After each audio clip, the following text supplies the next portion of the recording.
Anak-anak, pembacaan firman Tuhan hari ini terambil dari kitab Yohanes pasal 3 ayat 16. Demikian firman Tuhan. Karena begitu besar kasih Allah akan dunia ini, sehingga Ia telah mengaruniakan anaknya yang tunggal, supaya setiap orang yang percaya kepadanya tidak binasa, melainkan beroleh hidup yang kekal. Anak-anak, tema kita hari ini adalah besar kasih-Nya. Nah, anak-anak, kalau kita mendengar kata besar kasih-Nya atau besar kasih-Nya Tuhan, apa yang seringkali kita pikirkan di dalam diri kita, dalam pikiran kita? Pasti kita akan berpikir, atau kebanyakan kita akan menganggap bahwa jika Allah itu mengasihi saya, maka saya akan selalu mendapatkan apa yang saya inginkan. Misalnya, saya selalu sehat, saya selalu punya uang banyak, saya selalu punya mainan yang banyak.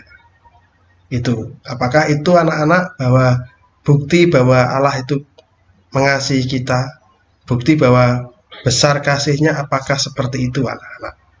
Mari kita melihat seperti apa yang sebenarnya. Nah, di dalam bagian yang kita baca tadi, itu adalah salah satu perkataan yang Tuhan Yesus katakan pada waktu Dia bertemu dengan seorang yang bernama Nikodemus. Jadi Nikodemus ini adalah salah satu orang yang menemui Tuhan Yesus pada waktu itu ya anak-anak.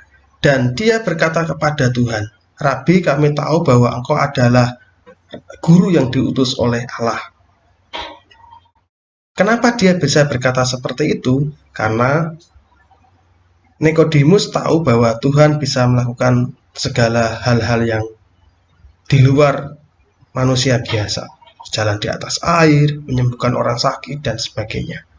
Nah, mendengar itu, Tuhan Yesus berkata, jika seorang tidak dilahirkan kembali, maka ia tidak dapat melihat kerajaan Allah. Anak-anak, ketika mendengar perkataan Tuhan Yesus, maka Nikodemus berkata, bagaimana mungkin seorang bisa dapat lahir kembali jika dia sudah tua? Dapatkah dia masuk ke dalam rahim ibunya? Nah, anak-anak, ketika Tuhan mendengar itu, maka Tuhan Yesus berkata, setiap orang yang ingin masuk ke dalam kerajaan surga, ia harus dilahirkan kembali. Anak-anak, perkataan Tuhan Yesus yang mengatakan bahwa semua orang yang ingin mendapatkan kerajaan surga perlu dilahirkan kembali. Artinya apa? Bahwa manusia itu sudah berdosa. Artinya tidak bisa dengan usahanya sendiri untuk bisa masuk ke kerajaan surga atau mendapatkan hidup kekal. Nah, ketika manusia itu berdosa, maka perbuatannya seringkali berdosa dan melawan Tuhan.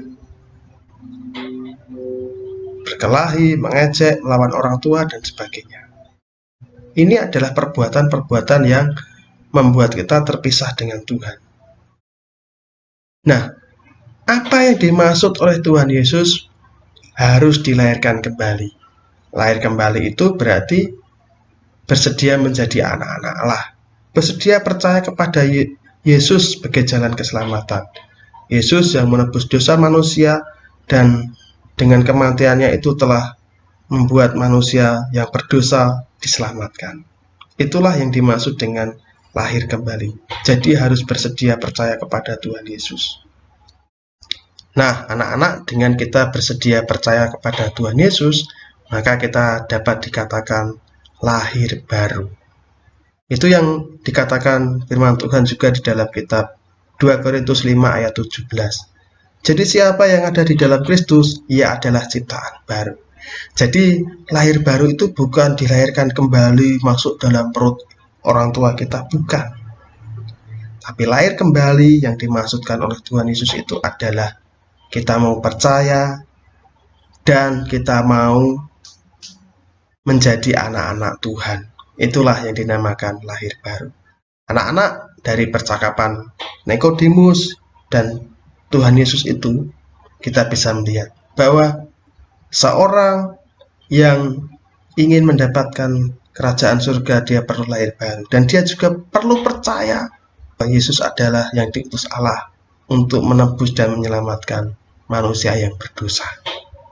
Anak-anak, Tuhan Yesus katakan setiap orang yang percaya kepadanya tidak akan binasa, melainkan beroleh hidup yang kekal. Apakah kalian mau percaya kepada Tuhan Yesus? Jika kita percaya kepadanya, artinya kita sudah mengalami kelahiran baru dan mendapatkan keselamatan. Jadi anak-anak, bukti bahwa Allah begitu mengasihi kita, bukti bahwa Allah begitu besar kasih-Nya terhadap kita, terhadap manusia, adalah bahwa Allah telah memberikan jalan keselamatan yang diperlukan oleh manusia lewat kematian Yesus di kayu salib, menyelamatkan kita semua. Amin firman Tuhan.